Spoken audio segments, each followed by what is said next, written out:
est des lieux où souffle l'esprit. Dès les âges les plus reculés, ce coin de terre marocaine fut une terre sacrée. Volubilis dresse encore ici les homines orgueilleuses qui virent arriver un soir du 8e siècle de notre ère le saint homme Idriss, descendant d'Ali, dont la parole et l'action devaient convertir le Maroc à l'islam. C'est près de là, dans le creux de 2 collines, à l'endroit où il aimait aller méditer, que s'est élevé au cours des âges alentour de son tombeau, d'abord un village, puis une bourgade, enfin une ville, Moulay Idriss.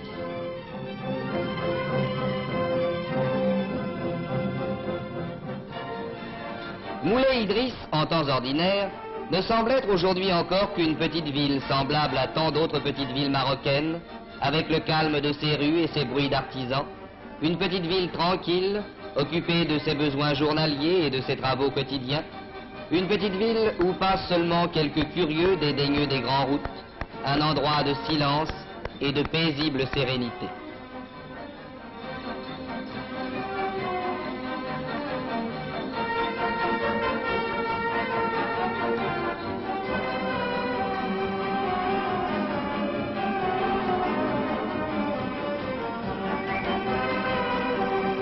Tout au plus, le marché jette-t-il une note plus haute dans ce concert de tons mineurs. Marché ouvert en plein soleil, au centre d'arcades rustiques où sommeillent les mendiants.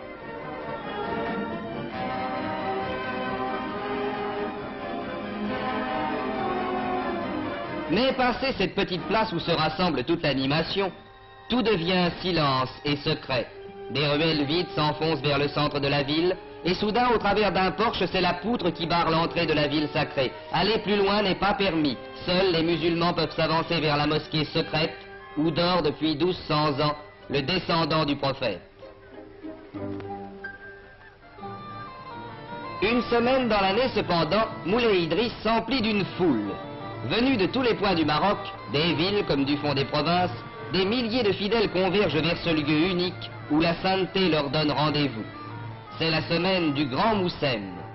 Par famille et parfois par tribus entières, venus à pied ou sur leurs ânes de leurs douars lointains, se déversant d'autocars poussiéreux, ayant couvert parfois des centaines de kilomètres, les pèlerins arrivent, apportant avec eux l'humble décor de leur vie, car Moulay Idriss, avec ses 10 000 habitants, est un centre beaucoup trop petit pour assurer un abri passager à ces milliers et ces milliers de pèlerins.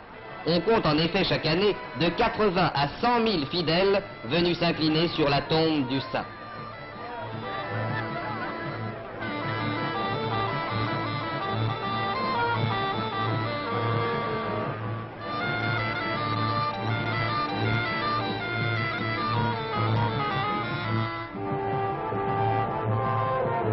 Rien n'expliquerait un pareil afflux si l'on ne savait que Moulay Idriss est la première ville sainte du Maroc et la seconde de l'islam.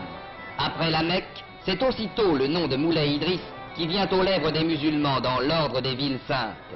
Et cette ville, où en tout temps ne peut séjourner un homme d'une race ou d'une religion étrangère, va s'emplir pendant 8 jours d'une extraordinaire animation. Car si le Coran ordonne à chaque musulman de faire une fois au moins dans sa vie le pèlerinage de la Mecque, celui à qui le voyage est impossible sera absous s'il va en pèlerin à Moulay Idriss. C'est pourquoi chaque année déferle vers la petite ville en vagues infinies de pittoresques cortèges.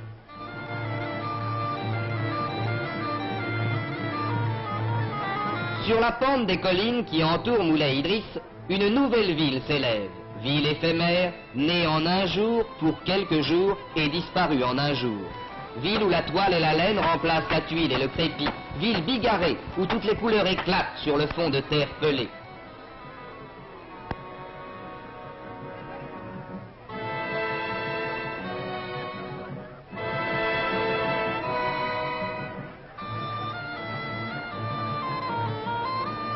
Ville sans passé et sans avenir, où se répètent cependant pendant 8 jours tous les spectacles coutumiers qu'offrent les villes des hommes de ce pays.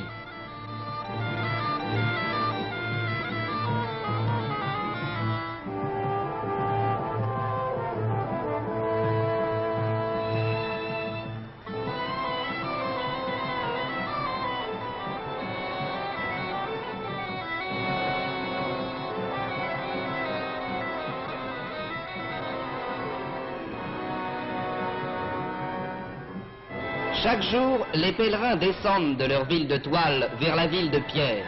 Ils s'enfoncent dans ces rues pour gagner la mosquée, où dans la paix de son Dieu, le saint homme Idriss leur dictera ses conseils. C'est une foule qui se presse devant la poutre qui barre l'entrée de la cité interdite. C'est une foule qui monte vers l'immense sanctuaire où la piété la prosternera.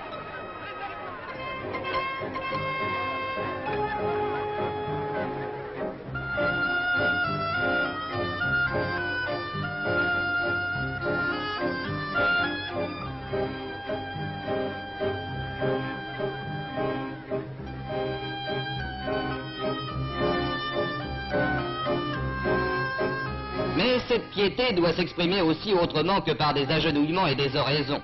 Le saint ordonne la charité, et chaque jour aux miséreux sont faites de grandes distributions de nourriture.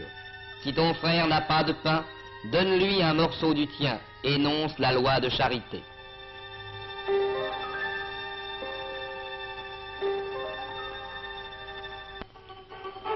Mais entre les heures où la piété pousse les milliers de pèlerins vers le lieu saint, la ville de toile s'emplit d'une animation colorée. À tous ces hommes, sortis pour quelques jours de leur vie coutumière, s'offrent à chaque pas les spectacles forains qui, partout à la surface du vaste monde, renaissent à la faveur de toutes les circonstances qui rassemblent les hommes. Les charmeurs de serpents, les mimes et les faiseurs de tours sont l'apanage de toutes les réunions.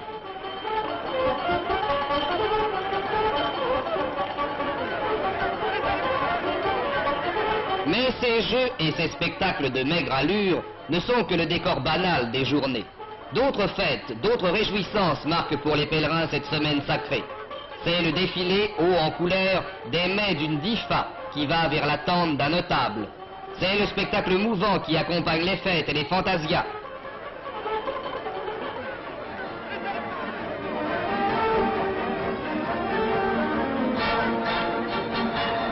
Sur les remparts, sur les murs, aux fenêtres, des foules regardent arriver dans la poussière lumineuse d'autres foules. C'est un notable qui passe accompagné de ses cavaliers. C'est un chef qui arrive, précédé de musiciens. C'est 1000 visages qui passent dans un rythme extraordinaire, dans une folie de mouvements et de couleurs, et qui restituent pour un jour l'image sang et or des hautes époques.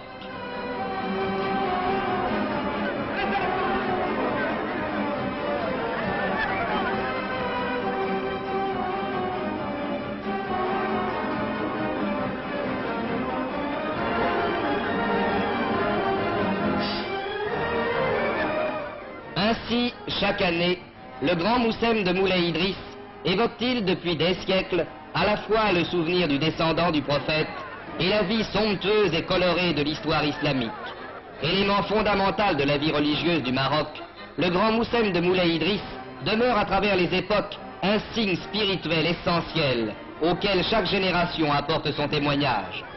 Au milieu des galopades, des coups de fusil, du bruit des fantasias, que suivent des yeux ces milliers d'hommes réunis dans cette poussière dorée, dans cette bigarrure extraordinaire où se coudoient riches et pauvres, unis par une même foi et un même sentiment, le sens profond de Moulay Idriss apparaît.